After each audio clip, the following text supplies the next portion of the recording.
What's up, my lovely people? It's Chancho, and behind me is a pitch for the first 30 minutes of Project X Dos.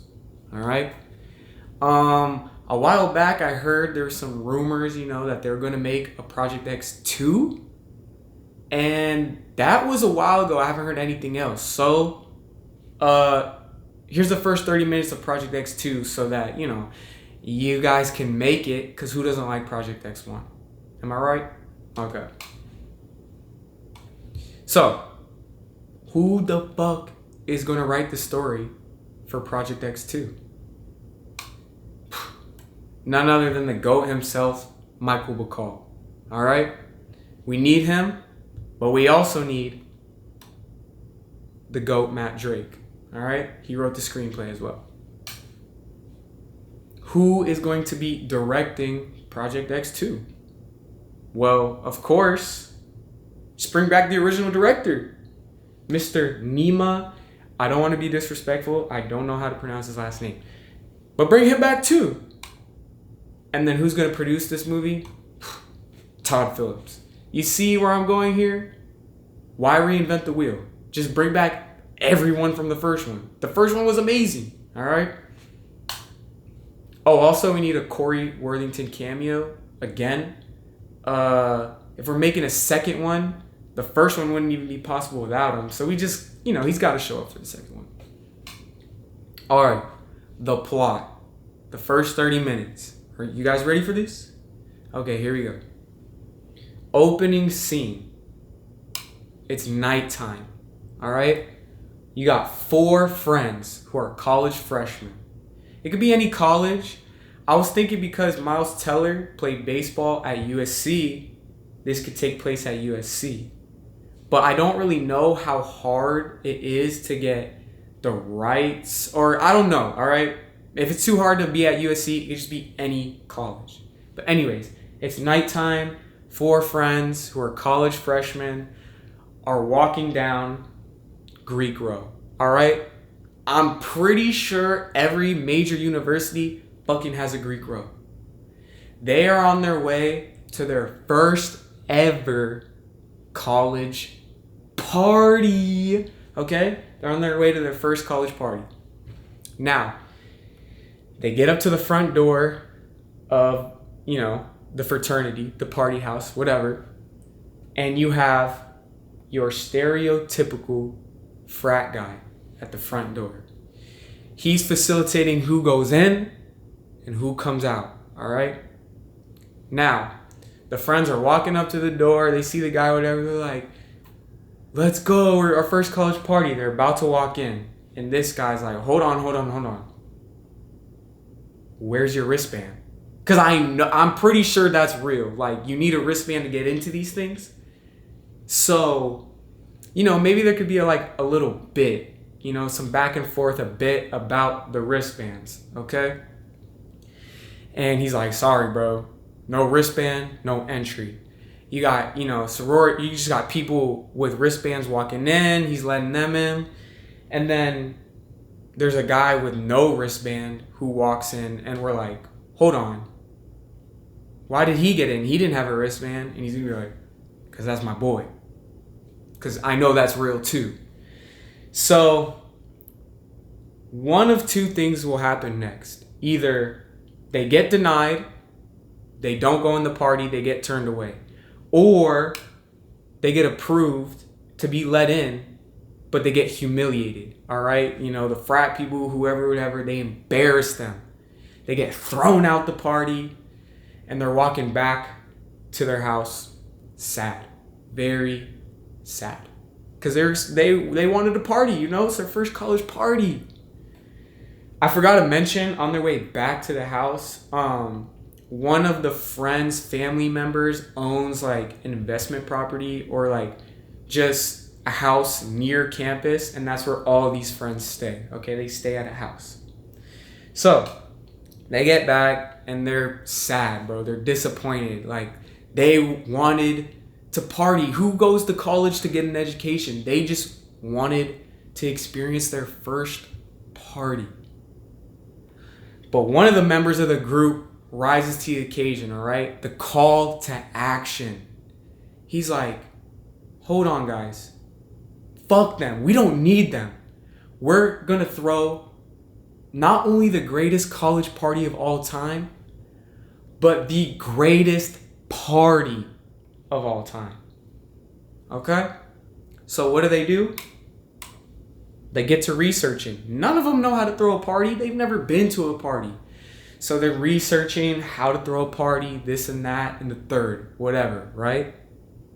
Until one of the friends comes across a news article about what? Project X. All right? The greatest party of all time. So the friend's like, hey guys, look at this. They're reading news article. You know the news article at the end of Project X1? They're like watching all that, seeing what's going on, whatever, right? So they start researching, what is Project X, this, that, and the third, until they come across a link, right? Oh, yeah, Project X, my bad.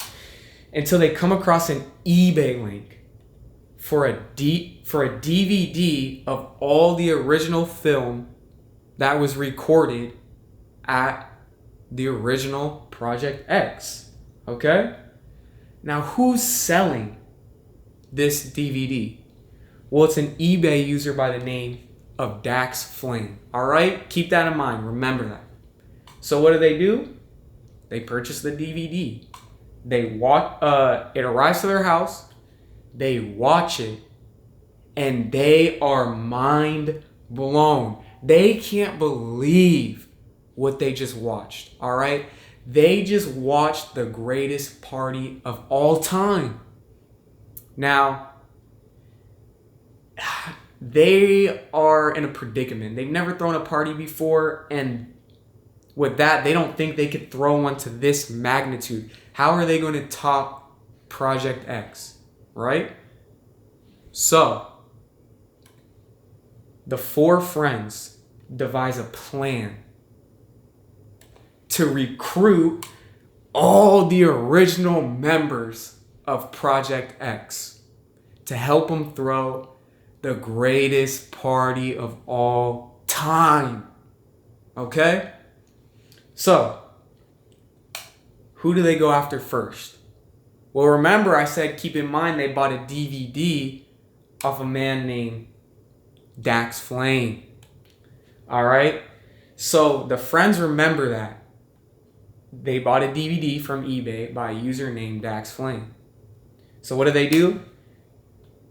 They go to eBay's messaging system and they start texting, are you the real Dax Flame? Because by this point, they watch the DVD, they know who all the characters are by name, whatever. So they start messaging. It's like, is this the real Dax Flame? You know, Dax is like, yes, this is me, whatever. So they set up a time, a date, and a place to meet up with Dax. So they pitch to Dax that they're trying to recreate Project X, if not better. And they need a cameraman. Who else better than the man himself, Dax Flame? So they tell Dax to give him $50. You know, they're broke college students. They'll give him $50 if he becomes their cameraman. And Dax agrees to do it. When they hire Dax as the cameraman, right? The whole movie now switches to that POV style camcorder that the original one was filmed in. Okay? So the whole movie up until now is just recorded like a regular movie. But when they hire Dax, that's when you get the POV style video or movie, okay? So who's the next recruit? Well, it's none other than the GOAT himself, Costa. All right? The next recruit is Costa. All right, so with a quick Google search and the power of the internet, they find out where Costa lives, right? They go up, they knock on Costa's door, and he answers. And he is looking rough. He is looking a mess. He's wearing a robe. Maybe he's in his tidy whities. He's got stains on his shirt. He's got crumbs on his chip crumbs on his face. He is looking rough, all right? He peaked in high school, all right? He threw the greatest party of all time, all right? But after that, he didn't really do much with his life. So maybe his house is a mess. He's got alcohol bottles everywhere. He's, watching TV on the recliner or whatever. But the kids don't care. Costa answers the door and he's looking rough and they don't care. They're like, you're Costa. You're like the reason Project X happened. They're holding him on a pedestal. All right? They are idolizing him. So they pitch Costa the idea. They tell him what's going on, that we're trying to recreate Project X. And we can't do it by ourselves. We need you, Costa.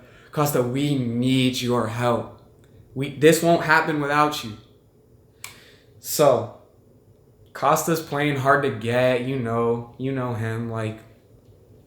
So he's playing hard to get, whatever. And the kids, they knew it was a long shot, all right? So they're walking away. And Costa, he looks back at his house and he's like, man, what has my life become? You know what I'm saying? But an opportunity comes knocking on his door. The chance to recreate the greatest moment in his life. Project X2. So he's like, wait, hold on. You know what? I'm in. They get Costa, all right? Boom. From here on out, Costa's leading the charge with trying to get the whole gang back together, all right? Next, we're going after JB.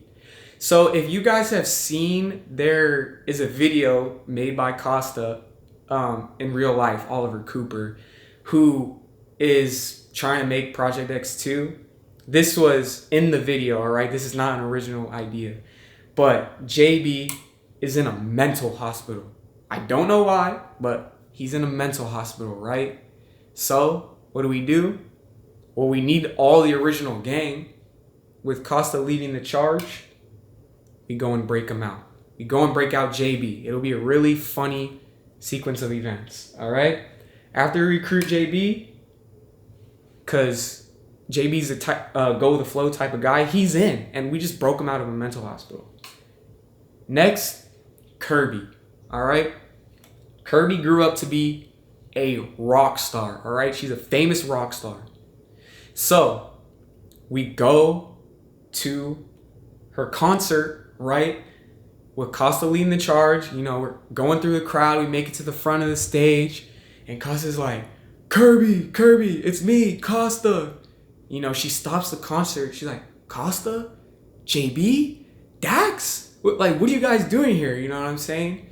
And Costa tells her the plan that they're trying to recreate Project X. He basically tells her what's going on. He's like, we're throwing another Project X. And she's like, she's a rock star, of course. And she had a good time at the first one, I think. So, you know what? Costa pitches her the idea. She's like, all right, meet me backstage, whatever. And she's in. We got Kirby. Now, last but not least, the man himself, the birthday boy, the reason that the greatest party of all time happened alongside Costa and everyone else. Thomas Cub. All right, so I don't know if you remember from the movie, but at the end when it's telling you what happens to everyone after the party, you got that little description and it says Thomas Cub was voted most likely to succeed by his classmates. So that's what's going to happen, all right? Thomas becomes the CEO of a Fortune 500 company. All right? We go to his office building with Costa leading the charge. All right? Go up to the, 50th floor where Thomas's office is. We walk in, we barge in, and Thomas is like, "Whoa, JB? Costa? What are you guys doing here?" And Costa tells him the plan of they're trying to do another Project X. And we need you, just like everyone else we've recruited. We need you. Now, at first, Thomas denies, he remembers what happened from the first one. He got a bunch of charges. He was in a crazy amount of debt. He just got out of it. He loves his life. He's living good, right? But then Costa tells him that Kirby asked if Thomas was in too. She didn't. But Thomas is like, whoa, Kirby was asking about me? He still has some feelings towards Kirby, His life is perfect, but he doesn't have a mistress, So he's like, you know what? If Kirby was asking about me, I'm in. So boom, we got all the original members of Project X, all right? This would all happen in the span of like 30 to 45 minutes. And yeah, I think the runtime of the movie should be somewhere around an hour 45 minutes, hour 50. Because the first one was an hour and 33 minutes, which was perfect, It was short to the point, and it had tons of crazy, fun scenes. So we're going to strive for this, all right? And everything I just said up until now is like the first 30 to 45 minutes. After that, I didn't get that far, okay? But you guys, this is a Project X movie. I don't care it's the big 2-6. We're going to have, medication, booze and alcohol, and what other shenanigans possible are going to be in this movie. It's rated R for a reason. All right, we're going above and beyond. So in typical Project X fashion, they have to show out. All right, no shying away. And with that being said, that's my pitch. To the break of dawn, yo, to the break of dawn.